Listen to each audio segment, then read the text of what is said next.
And all of you who are showing up right now, swimming in the ocean of devotion, otherwise known as Agape.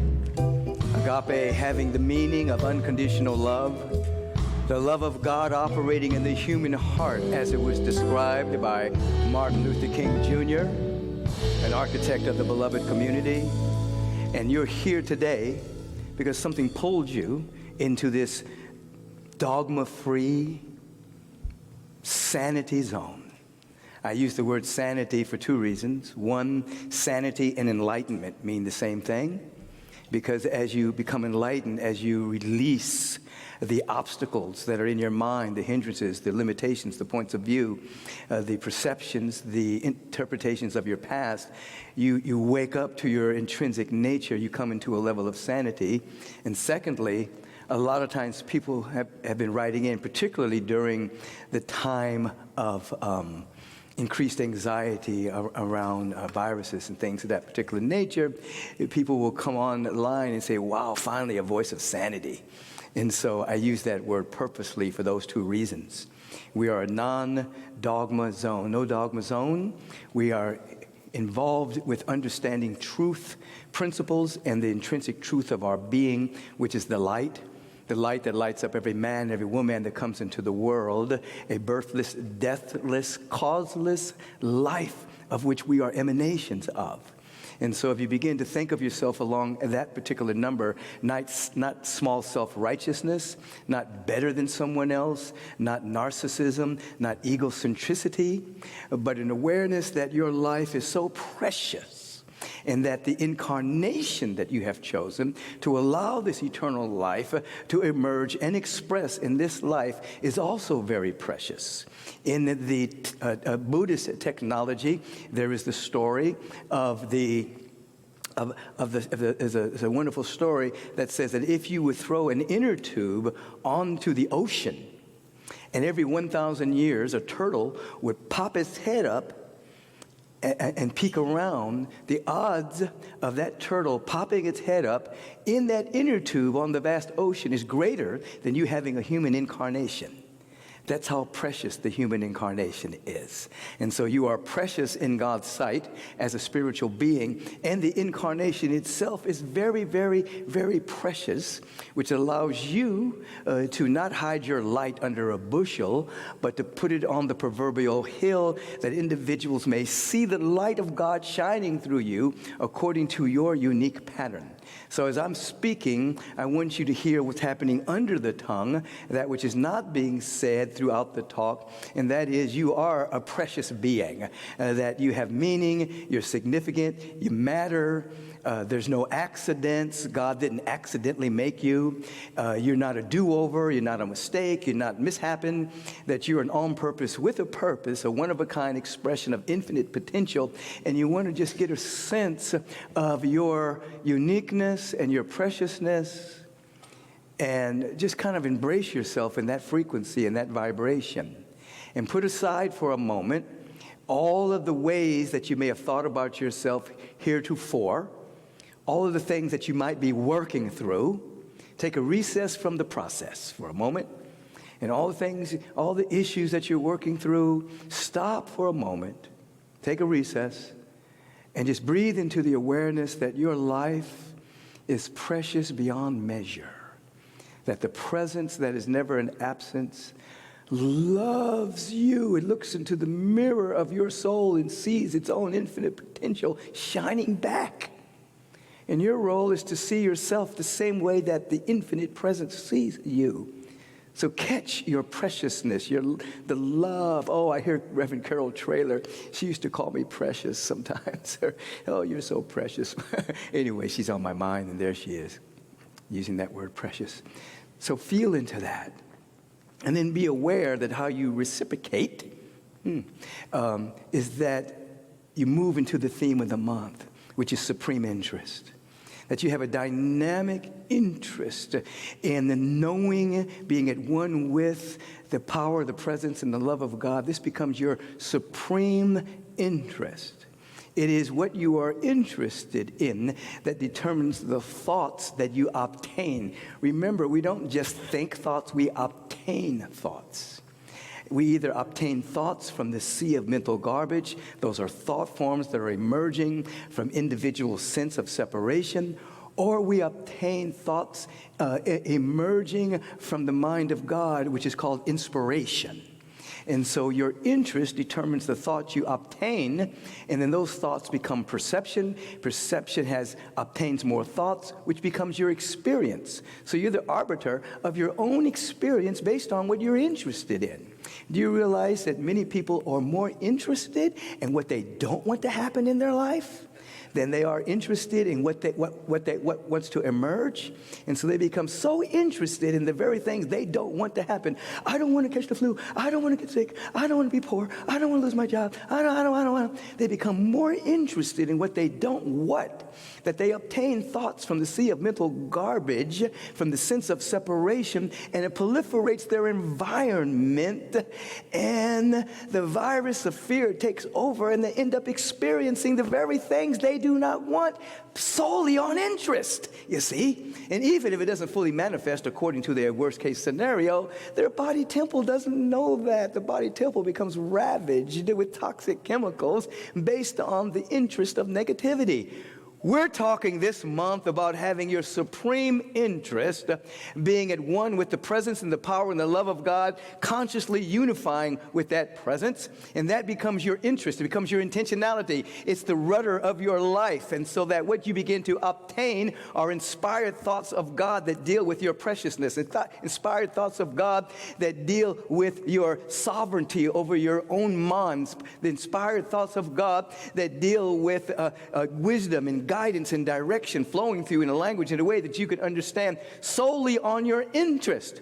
So when you hear St. Augustine say, I shall not rest until I rest in thee, O Lord, that was his supreme interest. And we carry that into the frequency today with the awareness that as we say, I shall not rest until I rest in thee, we're talking about resting in that fundamental evolutionary impulse that governs all creation. That evolutionary impulse that's within you, that's God. That's the living one, always seeking to express itself more fully and completely.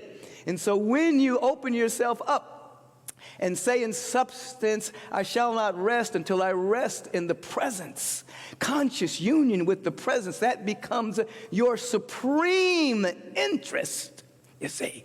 Now you become a candidate for rich, vitalizing insights because you're interested in it. Last week I said enlightenment is easy if you're interested in it. But many people have other priorities other than enlightenment, other than awakening, other than conscious oneness with God. I saw a comedy, a skit by Chris Rock recently where he was saying, I'm trying to get interested in God before God gets interested in me. And he was laughing about the fact that so many people, God gets interested in them when they're in jail or, you know, when they've overdosed or when they've had negative things happen and suddenly there's an interest. He was saying, I want to get interested now before bad stuff happens. And so I'm saying to you, you want to have a supreme interest in the power and the presence and the love of God, and you'll begin to be aware that this does not take you from the world. No, you begin to bring the excellence of your calling into the world. When you have supreme interest, you bring the excellence. I love that word. The excellence of your calling into the world. You begin to understand as a birthless, a deathless being, you've been gifted with the entire presence of God within you, and you have so much giftedness, so much talent, and you may have dwarfed yourself by thinking you're other than connected with the presence of God. You will discover that you have so much to give and so much to share, and in this precious incarnation, you have come to share it. You've come to give it. You've come to stand upon the rooftop and the mountaintop and proclaim that this is the day that the Lord has made. Let me rejoice in the generosity of the Spirit flowing through me. So you're not coming to get away from the world. You're coming to bring the eternal into the world, the high calling of your excellence. And with that awareness, you will begin to discover that you are never unemployed, because you are employed by the Spirit of the living God that then places you where you are needed most at any time in your human history.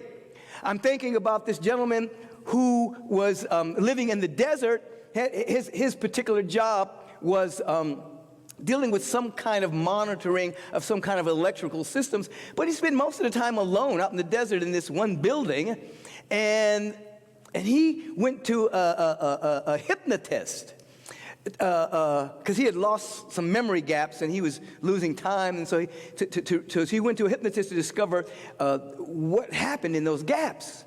And as she regressed him, and two things came into awareness. One, he remembered that he was from another star system who had volunteered to come to Earth at this time in human history, where the old paradigm was breaking up and the new paradigm was being born, that he had volunteered to come to Earth to hold the frequency of the next stage of human evolution. So he had come to her thinking that he wasn't living his life fully because he's out in the desert working on this stuff. And she reminded him that, no, you volunteered to actually sit there and hold frequency, to hold the vibration for the next stage of human evolution. You're doing your calling in a field of excellence, you see. And so he just popped into my awareness. You have come to be placed in your right place to hold the frequency of the next stage of human evolution, the excellence of your calling, and to begin to discover that you're not unemployed, so that you're not living with that frequency. So we're not talking about jobs. We're talking about being employed by God, and then you enter into the frequency of all needs met, glad surprises, miracles, placed in your assignment of jobs of that particular ilk, so that you can give your gift, talent, and capacity. I hope you're hearing what I'm not saying, because that's where the real work is. And so that's supreme interest. Amazing dividends to behold. What are those dividends? There's something I've been talking about over the last couple of services that's been on me. It's been a feeling on me. And that is, you begin to see behind the scenes. I don't mean with eyes, but you begin to feel that something's going on beyond the world of manifestation, beyond 3D, beyond the three dimensions of the things you can smell and taste and touch and hear and all of that. That there's an underlying implicit order. There's an underlying harmony. There's an underlying order. There's an underlying peace. There's an underlying abundance. There's an underlying vibration of unfoldment that's taking place, where infinitude itself is always expressing itself. And that behind the scenes, this implicit order, this harmony, this abundance, this peace, this love, this life, this wisdom, this joy is expressing. And you begin to tap into that. Part of the dividend, and that pays big interest, is that you begin to get the feeling that, oh my God, there's something happening. It's bigger than what I can see. Because the only thing you can actually see is the condensation of previously held thought forms and points of view and opinions that have formed themselves into a collective agreement called human experience. And most people take that as reality. It's just, as I said last week, it's just a small slice of reality. It's a limited point of view. It's just a limited experiential realm, but it is not the realm of life. It's just a limited experiential realm, you see? And the dividend of having supreme interest, you start to peek behind the scene. And you can begin to see that there's something happening. There's something beautiful. There's something of life that's emerging and always seeking to emerge at higher and higher levels. Even in the midst of chaos, there's chaotic energy. That is chaos and the underlying order that's breaking through the chaos, and then you walk in that dynamic. These are the dividends. You begin to walk in that dynamic, in that feeling tone. And then the dividend behind that is you begin to really understand the nature of the scriptural reference that says, before they ask, I've answered. And while they are yet asking, I'm answering. In other words, that feeling tone of peeking behind the scenes and seeing that something is unfolding, something is happening there, that life is for itself. Life never works against itself, never compromises itself, never contradicts itself. You begin to walk in that that feeling tone, and even before sometimes you can even ask for anything, because you're in the feeling tone of that, it's already giving it to you. It's already manifesting your legitimate needs in that particular moment.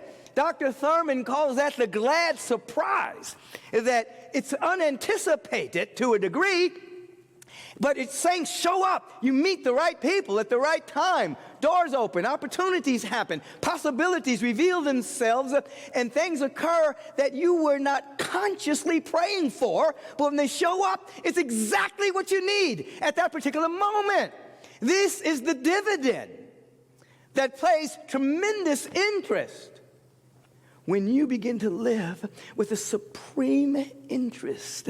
I shall not rest until I rest in this evolutionary impulse, the living one, the expression of God in and as my life. And then there are what we call grace notes along the way. That wisdom, guidance, direction, and a language in a way that you can understand begins to speak. No, it's always speaking. You begin to hear, not with ears. You begin to see, not with eyes. You begin to hear and see with your awareness. And you're called into higher order of being. And you're living not just from your wits, not just from your physical hustle. You're living, being pulled by an impulse that wants to express itself that, get this, does not deny you anything. Doesn't deny you good health, doesn't deny you prosperity, doesn't deny you inspiration, doesn't deny you wisdom flowing, doesn't deny you anything. It's giving you everything already. But now you're living in the world, bringing forth the high calling of your excellence, being placed where you need to be placed in order for you to deliver your spiritual goods, which provides the activation of potential, which then provides the activation of bliss in your life. Supreme interest, amazing dividends to behold. And as the topic would indicate, don't forget or you will forfeit. Forget and forfeit. What am I saying here? With the advance of technology and the increasing alienation from nature, each other, and God, humanity is in danger of forfeiting its place in the universe. I want you to just let that sink in for a second, you see? With the increasing advance of technology, we do everything faster and quicker. Separate ourselves. Sometimes we lose a little intimacy with it.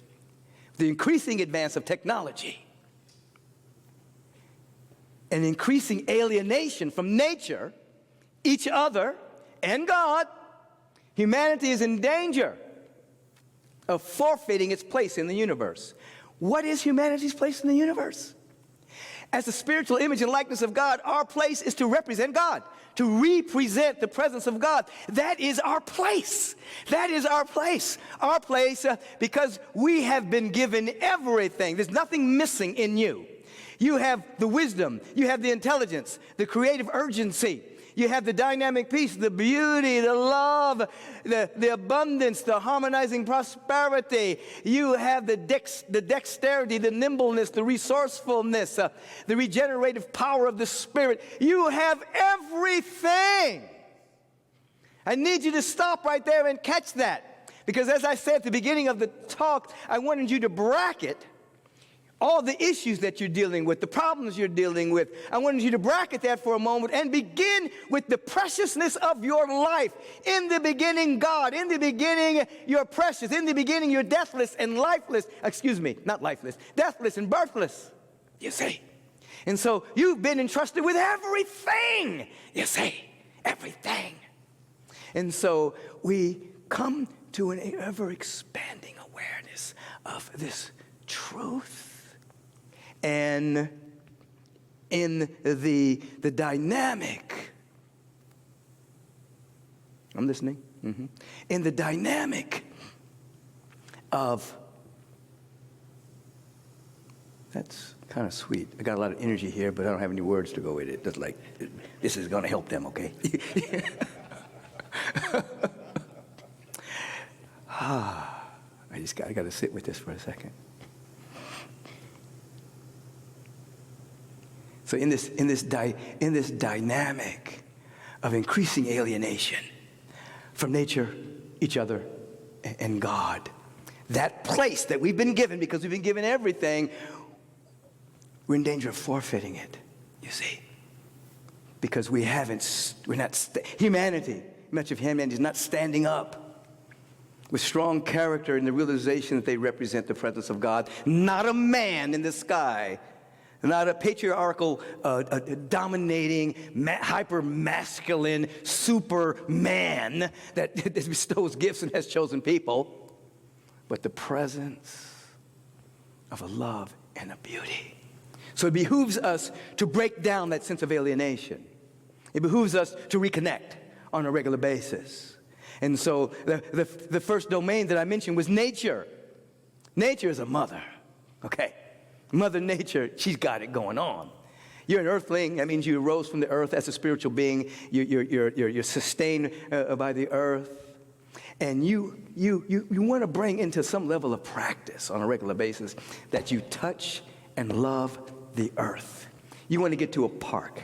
You want to get around some trees. You want to just go in your own backyard and stand on the grass on a regular basis. You want to hug a tree. You want to breathe in the dynamic forest vibration, you see. I'm thinking about King Che Fela Beckwith, my grandson, who used to call me the vegan-eating, tree-hugging Baba. You know, because he's always seeing me do that when we take our walks and things of that particular nature. But you want to embrace that, and then you'll understand what David Hawkins meant through kinesiological studies. He shared that when you walk by a tree or in a forest or by a lone tree, that tree bends towards your divinity. The tree knows more about your divinity than you do. And so all of nature is bowing to your divinity that's within you, whether you're conscious of it or not. You want to begin to embrace nature and do not be alienated from it. Get out of your house. Get off the computer unless you're watching Agape. Get out of your house, go and get some sunshine, take a deep breath, walk on the lawn, lay your back on the grass, go to a park, do something to release yourself from being alienated from that which allows you to be an earthling. It's necessary. It's necessary on a regular basis. I know. You're saying right now, well, we're under house arrest, Reverend Michael. You know, we can't go anywhere. We're not supposed to go outside, you know. We're under house arrest. We have to stay inside, you see. Get your butt out in the backyard. Put your feet on the ground and touch something. Go to a park. Do something. Make it a part of your practice. Release the alienation so that you can begin to understand what George Washington Carver meant when he said, if you walk in nature, you will learn more wisdom from the trees than you'll ever get in a book. He also said that if you love something deeply enough, it will reveal its secrets to you. That if you fall in love with nature, you fall in love with the ground, you fall in love with the tree, you fall in love with the flower, you get the mystery of the knowledge that holds about the cosmos flowing through you. You walk by, you won't just say, tree. That's what they call it. You'll see a living, vitalizing spirit in that tree. You see? Because like this, there's three levels. Like a flower, there's three levels of looking at a flower. There's one, the scientific level. Well, this is the genus of this is a rose, it's this particular kind of rose, and this is blah, blah, blah, blah, blah, blah, blah, blah, blah, blah. And then there's the usefulness of it. Oh, I can put these roses together, and it's Valentine's Day. I can give it to somebody that I like or love. And then you go to the mystical level, and you look at that rose, and you see that's how God is smiling at you through the rose. So you can go from the mystical to the useful to the scientific. You walk. Don't alienate yourself from nature, you see. And then we don't want to alienate ourselves from each other, you see. This is not about agreeing with each other. This is agreeing to see each other. And so you begin to develop an inner habit of inwardly bowing to the Christ within everyone you see, inwardly bowing to the Buddha in everyone that you see, inwardly bowing to the dynamic Krishna consciousness in everyone you see. You begin to bow to the dynamic of the presence of God, everyone you see. Well, you don't have to agree. You just bow to it inwardly. And you don't have to walk down the street bowing. That's not what we're talking about. We're talking about an inner response. When you see another human being, you just realize light is there, beauty is there, joy is there, power is there, infinite potential is there, love is there, intelligence is there. It's there. It's got to be there. I'm calling upon the same consciousness that Meister Eckhart called upon when he said, you see God through the same eye that God sees you. We begin to see each other in that particular way, and the sense of alienation from each other begins to dissolve, and there begins to be finding our place in the universe again. I was sharing in the earlier service, I was looking at one of our board members, Karen Mills Austin, here, and I remember her telling the story. She watched a lady try to catch a bus. Lady across the street, and she made eye contact with the bus driver, and she was trying to catch the bus, and he closed the door and drove away. She couldn't catch it. And at that moment, she stopped, and she bowed at him. She bowed at the bus driver. Just bowed. Now, we don't know what she was saying. She could have been saying in substance, I bow to the fact that you had a schedule to keep. You were staying with your schedule. You couldn't stop to me. Or she was bowing to forgive the man who had gotten caught up in bureaucracy. Bureaucracy follows rules. When you transcend bureaucracy, you help people. There's sometimes they don't work together, you know. Rule people. Anyway. Or maybe she just wanted to bow to him out of love. But I always remember that particular story. We want to have a kind of an inward bow to each other. Again, this is not about agreeing with somebody. It's not even about liking somebody. But it's about knowing that there's a spark of divinity within every being, whether they know it or not. And so as that begins to be a practice, you will understand what Dr. Howard Washington Thurman meant when he said that we cannot love humanity. That's abstract. We have to love, humanity has a face. Humanity has a body. Humanity lives somewhere.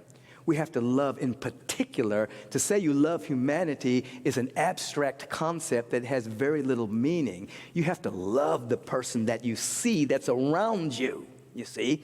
And so we develop the consciousness of the inward bow so that we begin to transcend any sense of alienation from the human beings that are around us.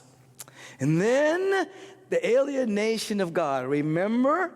The sense of alienation from the advancement of technological instruments have provided alienation from nature, from each other, and from God, which portends a forfeiting of our place in the universe.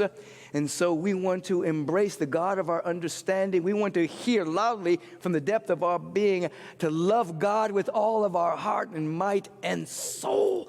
Have no other gods before God. Nothing in the external world is to be put before God. They can't have a lesser God rule your day.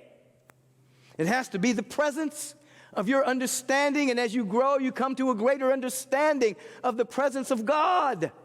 And you begin to live at that dynamic, and you begin to you love God with your heart and your soul, with your entire being. And as George Washington Carver mentioned about nature, as you fall in love with the presence yields its secrets to you. They're not secretive, they're not kept from you, but there must be a match with the intensity of your desire for them to be released to you. And when you love God with all of your heart and your might, your soul, then that which is hidden and obscured by your own perception, suddenly you say, oh my God, where I was blind, now I see. Where I was deaf, now I hear, so to speak. You begin to see differently, and the Spirit of God becomes more real to you than the very chairs you're sitting on. What is your place in the universe? As the spiritual image and the dynamic likeness of the presence of God, your place is to represent the presence of God. You are a representative. Everything has been given you, and you have the faculty to think independent of any circumstance. That's why I said to you, bracket the stuff for a moment, bracket everything for a moment, think independent for a moment, consider your preciousness, consider your birthless, deathless spirit, consider that everything has been given you, consider that all that you want, hope, and desire is within you. We're just waiting for your sensorium and your subconscious mind to catch up with that sacred truth so that it can manifest, it can demonstrate beyond your wildest imagining. So you have to bracket, you have to take what is called a recess from the process sometimes. In other words, you're processing, you're trying to solve your problems, your issues, you're doing that all the time.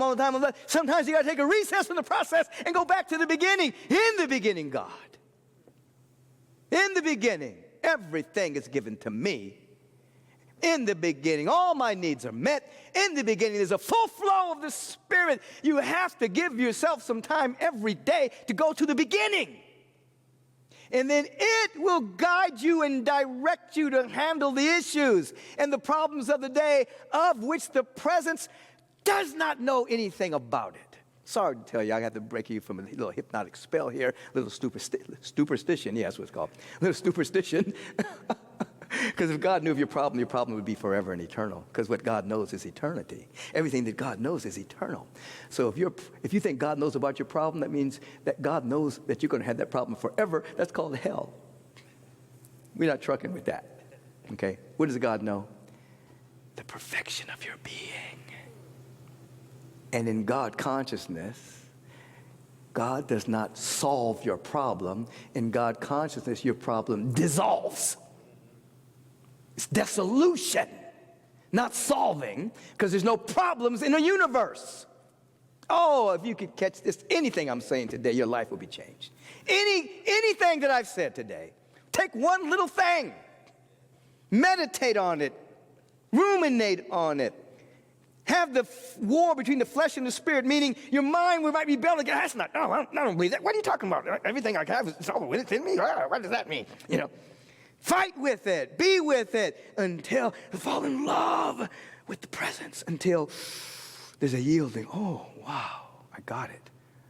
Ooh, God, I've been fighting against myself, blaming it on everybody else.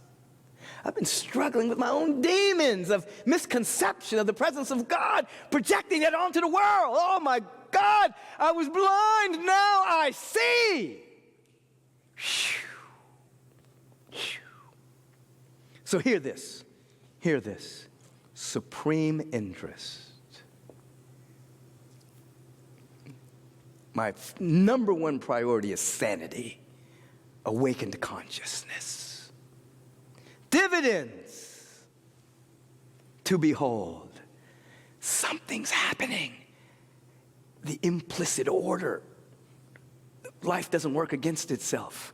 There's an order, there's an elegance, there's a beauty, there's a continual emergence taking place. I'm feeling it.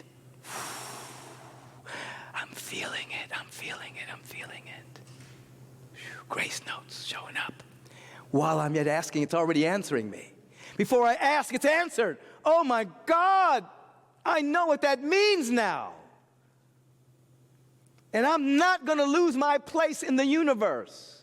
I've been placed here to represent the presence of God in all of its glory, all of its power, all of its peace and joy.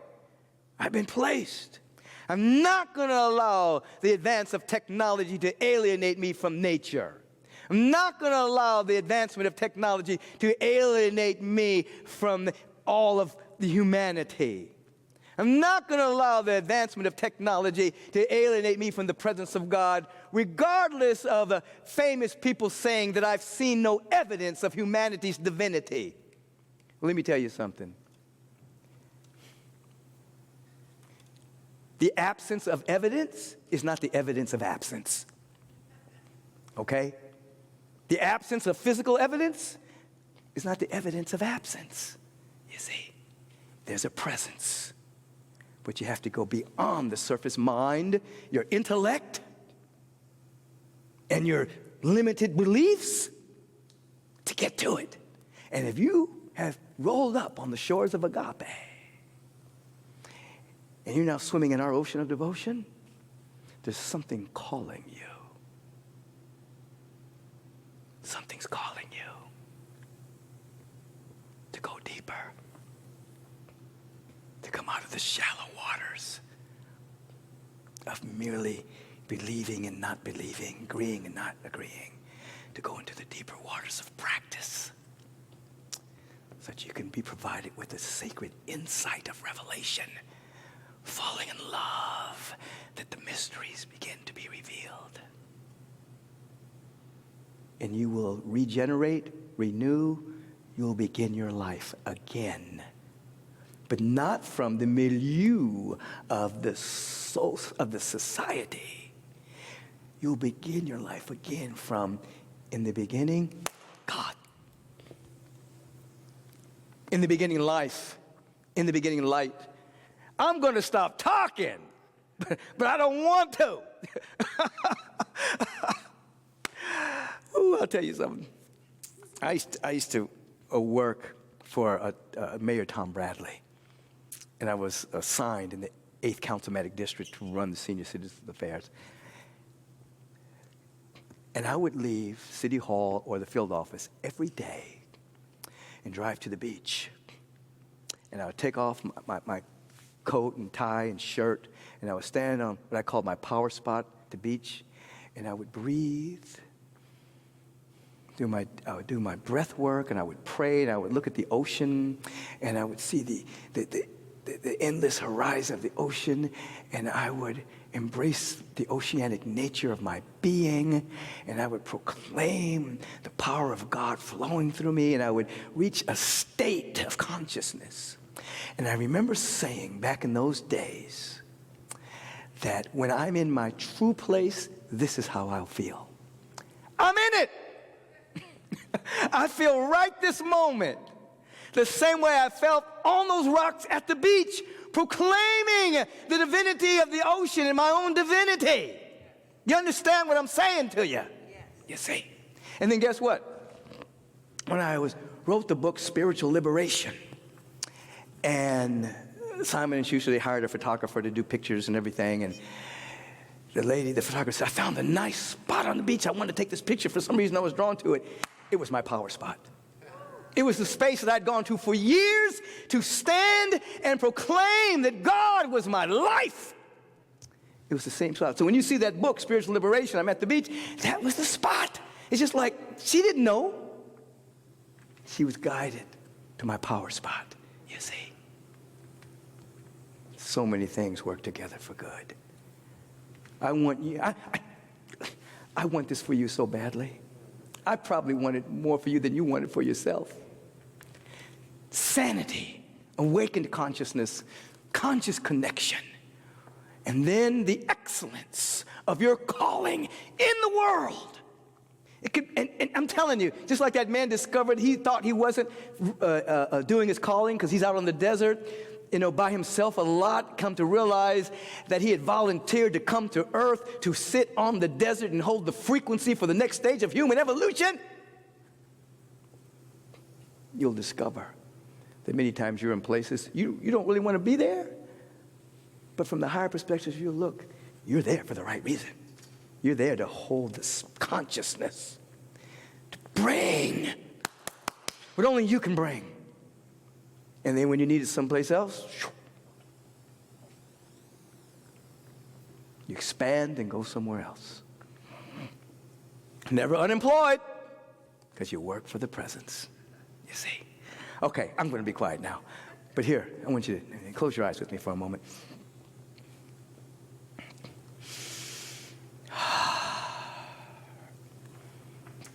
And get a sense with me, if you will. Just come with me.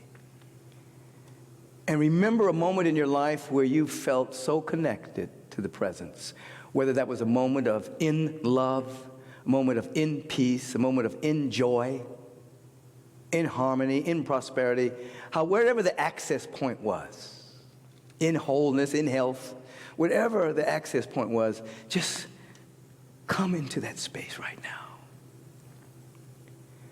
And come with me into this space and get a sense of the inward celebration that state provides for you. Now expand your awareness, and you can do this. You can just come with me and get a sense that Mother Earth, is vibrating at a high frequency of celebration. Expand your awareness and get a sense that our very own solar system is vibrating with cosmic celebration right now. It gets to participate in the realm of the divine. Expand your awareness. The universe, the multidimensional universe is expanding and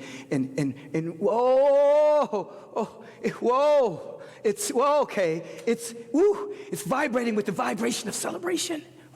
The cosmos. Okay, my hands are burning up right now. The cosmos. The cosmos. Celebration. Your place in the universe is to represent this. Okay? Right now, in this feeling tone, declare and decree something for yourself right now. From this space, you're not working out a problem. From this space, you're not trying to get rid of an obstacle. From this space, declare right now, say after me, all of my needs are met. All of my needs are met. Everything is working together for my good. Everything is working together for my good. I am a blessing. I am a blessing. Life is magnificent. My body can heal anything. I am with God. I can't be sick. I am in God. I can't be broke. I am in God. I can't be broken. Everything is working together for my good. So feel into this. You're in the cosmic celebration right now. Everything, all of your being is celebrating the presence. Things within you that don't belong to you are dissolving. Things you've inherited, things that people threw on you, things that people said about you. They talked about you, they put you down, they put you in a little box, whatever. All of that is dissolving. It's not yours. It's not yours. It's not yours. Now, from this consciousness of not alienating ourselves from each other and not alienating ourselves from God, I want you to now take on this habit of everywhere you go, you're saying, I'm leaving a blessing. I'm not just trying to get a blessing. Everywhere I go, I'm leaving a blessing. What I leave, I receive. I'm leaving a blessing. Every time I pass somebody, I'm leaving a blessing. Every room I go into, I'm leaving a blessing. When I leave, I receive. So that any sense of selfishness, of me, mine, I, me, mine, is dissolving. I'm leaving a blessing. And when I leave, I'm receiving. Ha! Feel the celebration occurring? Feel it, feel it, feel it, feel it, feel it. Feel it, feel it, feel it, feel it, feel it. Feel it, feel it, feel it, feel it, feel it. Alienation dissolved. Our place in the universe is to be a representative of what's happening cosmically. We are cosmic beings with a precious human incarnation. That light bulb called our human incarnation has now been uplifted to carry more wattage of the universal presence. We've up-leveled our wattage capacity. We can carry more abundance. We can carry more love. We can carry more peace, more wisdom, more generosity, more intelligence, more laughter, more celebration. Oh, we are a great, magnificent light. Our place in the universe is to represent what's happening cosmically in our precious incarnation. I'm going to stop. I just want you to feel this. Woo! Feel it. And then, in this moment of celebration, we're gonna feel into the dance with the rev vibration. This is not frivolity. I want you to catch what's happening here. When we get to this part of the service and we go to dancing, we are with this opening our bodies to absolutely carry more energy, the somatic activation of the celebration with the body temple. You don't grow old. You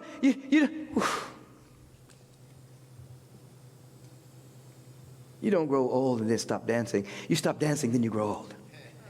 Okay? Keep moving. You don't fall down and break your leg. You break your leg, then you fall down. There's no, I got to stop. But I'll say, there's no such thing as an old age disease. There's no exercise disease, it's bad nutrition disease, it's bad thought disease. But you don't just grow old and get sick. Conditions have to be there to get sick. It starts in the mind. Say, I'm whole and healthy right now. I can't be sick. I'm whole and healthy right now. I'm impervious to disease. Everything is working together for my good. Now, let's let the dance happen. Let's let it flow.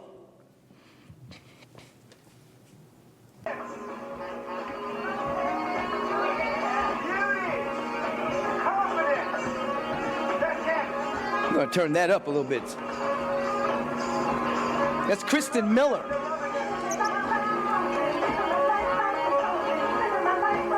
She's living her life like it's golden, okay? Come on, Kristen. Oh, you got the nice smile, you got the nice movement. Yeah, Kristen. Chat up Kristen on the chat. Let her know you're watching her and that she's kicking it.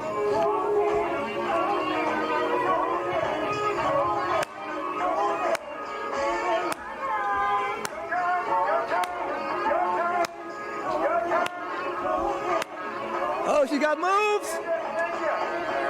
Kristen's got moves.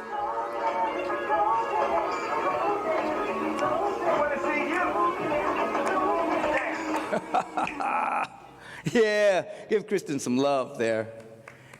Representing the cosmic celebration, localizing the cosmic celebration. Now it's your turn to stand up in your living room, yes, in your pajamas. Yeah, Ryan, yeah, in your pajamas. Stand up and let's rock it. What you guys got?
It's got to be real, not realistic.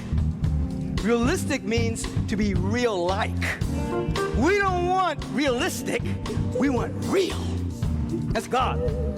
That's love. That's peace. In a world that's alienating itself from themselves, they're trying to be realistic. But that's not realistic. That's not real. I remember starting Agape. That's not really realistic. You're not really, someone told me, they said, you can't start a community in Santa Monica. You're black. Nobody's going to come. You got to be realistic. See you later. I'm talking to the wrong person. I was being real with my calling. Be real with yours. Wake up. And how do you wake up? You pray for real. Yes. How do you wake up? You meditate for real. How do you wake up? You study for real. You hang with high consciousness people for real. Truly real. And let me tell you one other thing. It is better to be by yourself than with bad company. Don't just hang out because you're lonely. It's best to just be by yourself and go deep rather than wide. Woo! I gotta stop. Come on. Come with me upstairs. As Dr. Homer Johnson used to love to say, come on upstairs. Come into this high state of awareness. Come into reality. Come into the secret place of the Most High, under the shadow of the Almighty, making the Most High, what? Our habitation. Living up there. Woo! Got to be real. It's got to be real. Woo! Come on up here. Got to be Don't look over the balcony. Just come on up It's got to be real. and get a real sense with me right now of so much to be grateful for. So much to be thankful for. So much to be appreciative of. We want to activate our appreciation muscles, our gratitude muscles, our thanksgiving muscles, until perpetually there is thank you, God. Thank you, God. Thank you for what I just want to thank you. It just becomes thank you. For nothing, for everything, for nothing, for everything. Until that becomes an attitude. It becomes your altitude. It becomes your character. Woo, get ready for your destiny, baby. It's going to unfold right through that gratitude factor. Woo, come on now. The word is spoken from this deep space of connection. I should say pure. Pure land, as it states in Buddhism, we're in the pure land. We're in heaven. Ever expanding good. Come on with it. God, we're ready. We're open. We're available. Woo. And so the word of God is spoken. It is a cellular logos. The logos. From our soul of connection, oneness with God, in the beginning, God, everything in the beginning, Word, everything that was created was from the Word of God. The Word was with God, the Word was God. That's the vibrational frequency of a divine order, the implicit order, divine harmony and wholeness, spiritual prototype. That's all that God sees, you see. It's inspiration. Out of nothing, everything. We go back to the beginning. We stand in a great awareness that the word that is being spoken, it's not a pleading, it's not begging, it's not beseeching. Oh, it's a glorious acceptance of what's eternally being given. And we stay with it until a realization happens. Oh. And so I say, let there be light. Let there be. Let there be life. Oh, yeah. Let there be love. There be love. Let there be beauty. Let be beauty, Let there be joy. joy. Let there be prosperity. Oh, Let there be wholeness, abundance, abundance, wellness, wellness. well-being, Oh God, yeah, yeah. restoration. Restore. Oh, I hear it. We shall be given the years back that the locusts have eaten. Oh, everything that time has taken, Oh, eternity's bringing it back. It's bringing it back right now. Restoration, renewal, regeneration. Oh, come on. Let's accept it for ourselves. yeah, yeah. For as many who have received the Christ consciousness and awareness, gave them the power to be the sons and daughters of the Most High. Receptivity is the tea we're drinking right now. I know some of you are thinking I should have been drinking brevity, but we're drinking receptivity, availability. Oh, use me. Woo! Yeah, And so in this moment, yeah, we bless each other. Come on, we just bow. Thousands of people that are watching right now and who will watch, we all just bow to each other, to the light that's within us all, the beauty that's within us all, the infinite possibilities that lies within us. We bow to it. No alienation here. Intimacy of the Spirit. come close to me, God, yes.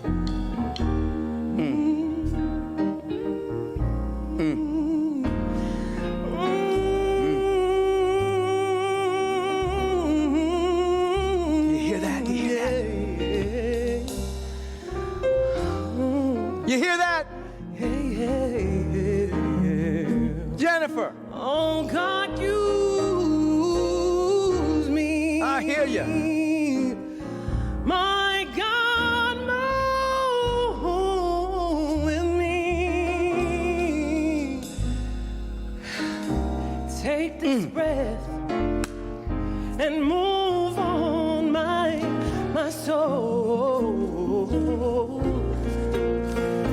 Oh, use me. My God, make me a sacred vessel for your work.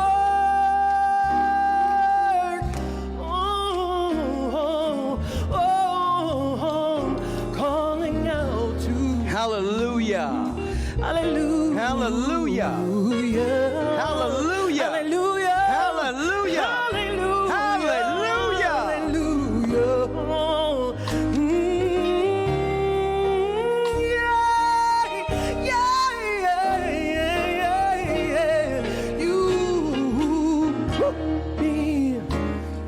You're feeling it in your bones, I can tell.